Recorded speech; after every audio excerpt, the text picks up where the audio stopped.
Tips for taking portrait shots. Sooner or later you'll want to take a portrait shot. Unless you're practicing to become a professional photographer, this will probably be fairly informal, but there are some tips that will make your portrait taking easier and give you better results than you might get otherwise. Many amateur portrait shots end up in the garbage due to overexposure or being out of focus. Don't let this happen to yours.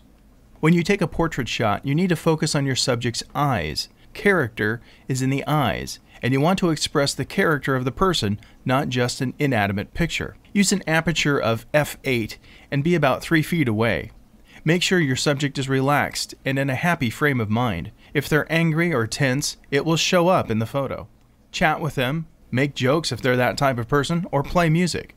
Make sure the music is something they like, otherwise you might get a scowl rather than a smile. Make sure your subject is comfortable. Provide a chair or other seating with a good back support so they don't slump. Make sure they're not too hot, too cold, or too thirsty. If the subject is a child, offer them an appropriate toy to hold. If they are very small, they may not want to give the toy up so easily, so it could well be in the photo. In this case, make sure it's not dirty or tattered. You could also have interesting pictures on the wall for them to look at while you get ready.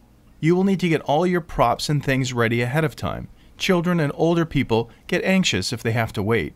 If you have spotlights coming from anywhere but your camera, they may need light deflectors, such as a whiteboard or umbrella. This will diffuse the light, making the tones warmer and preventing red eye.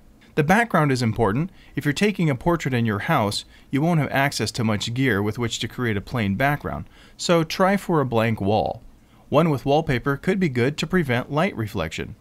In front of the drawn curtains could also be suitable. At least, try not to get the refrigerator in the background.